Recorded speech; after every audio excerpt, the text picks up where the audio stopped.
Welcome दोस्तों, आज हम लोग बिहार बोर्ड के 10वीं क्लास के नॉन हिंदी के 100 मार्क्स सिलेबस के बारे में जानेंगे। जो 100 मार्क्स हिंदी होता है या 8वां का हिंदी होता है। 8वां का हिंदी में से जो भी कहानी होता है, गद्य पद होता है, वह पूछा जाता है। और जो ग्रामर होता है वह मैट्रिक स्तर पर होता है। जो भी व्याकरण पूछता है, हिंदी व्याकरण, वह मैट्रिक स्तर पर होता है। नॉन हिंदी का 100 मार्क्स सिलेबस होता है, वह 2 खंडों में बटा हुआ होता है। जो प्रश्न पत्र होता है वह 2 खंडों में बटा हुआ होता है, section A and section B. Section A यानी हिंदी में इसको अ बोला जाता है और इसको ब बोला जाता है। वहीं इंग्लिश रहेगा तो सेक्शन बी होगा और हिंदी रहेगा तो सेक्शन ब होगा। खंड ब खंड अ होगा। खंड अ में केवल ऑब्जेक्टिव होता है, यानी केवल वस्तुनिष्ठ प्रश्न होते हैं, और खंड बी में सब्जेक्टिव होता है, यानी केवल विषयनिष्ठ प्रश्न होते हैं। ऑब्जेक्टिव प्रश्न का उत्तर OMR शीट पर देना होता है और सब्जेक्टिव प्रश्न का उत्तर रिटन में यानी लिख कर देना होता है। सेक्शन ए में नंबर ऑफ क्वेश्चन की संख्या 60 होता है, इसमें से 50 का जवाब देना होता है।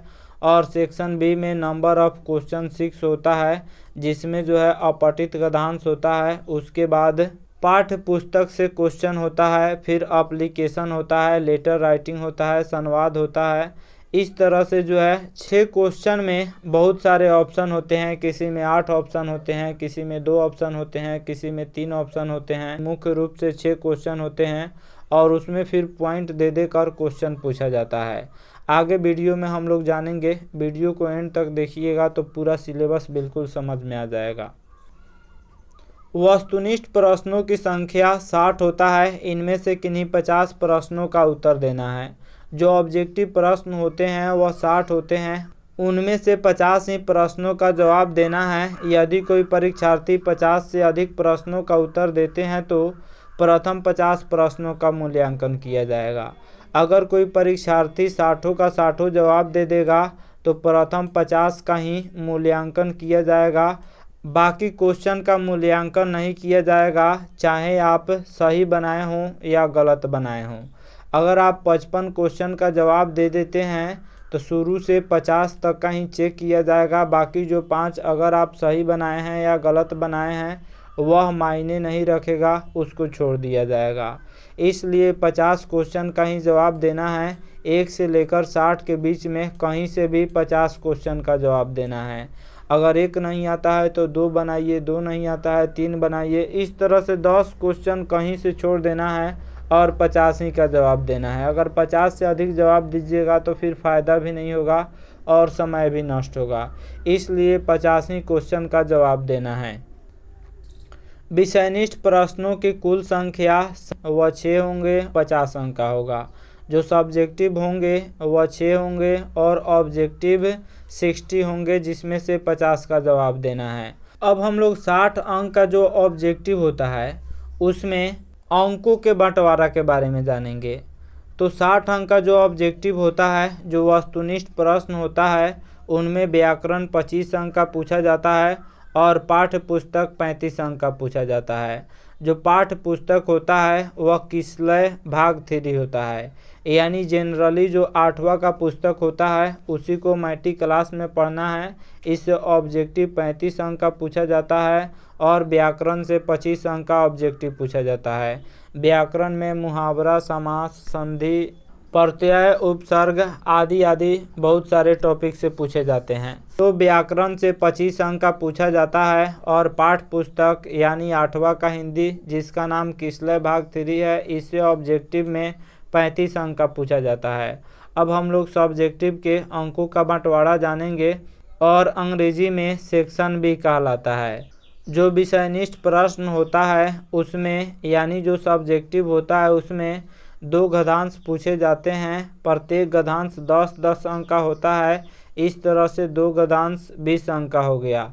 निबंध लेखन 10 अंक का पूछा जाता है, जिसको 250 से 300 शब्दों में जवाब देना होता है, जो 10 अंक का होता है। संवाद या पत्र लेखन ऑप्शन में होता है, या तो आप संवाद लिखिए या पत्र लेखन लिखिए। यह 5 अंक का पूछा जाता है।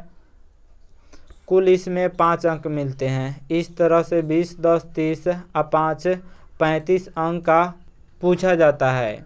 और किसलय भाग 3 यानी पाठ्य पुस्तक से लघु उत्तरीय प्रश्न 8 पूछे जाते हैं, जिसमें से 5 का उत्तर देना होता है। प्रत्येक प्रश्न 2 अंक का होता है। इस तरह से 10 अंक इसमें प्राप्त होता है। और दीर्घ उत्तरीय प्रश्न 2 पूछे जाते हैं, उसमें से 1 का जवाब देना अनिवार्य होता है। इससे 5 अंक प्राप्त होता है। इस तरह से टोटल जोड़िएगा 35 10 45 5 50 अंक सब्जेक्टिव हो गया, 50 अंक ऑब्जेक्टिव हो गया, कुल 100 अंक हो गया। संवाद का अर्थ क्या होता है? तो संवाद का अर्थ बातचीत होता है। जैसे अगर आप किसी किराना दुकान में चीनी खरीदने जाते हैं तो सबसे पहले सुप्रभात कहते हैं, उसके बाद जो है फिर बातचीत होता है, चीनी कैसे है, 40 रुपये केजी है। तो इस तरह बातचीत को लिखा जाता है, उसी को संवाद कहा जाता है।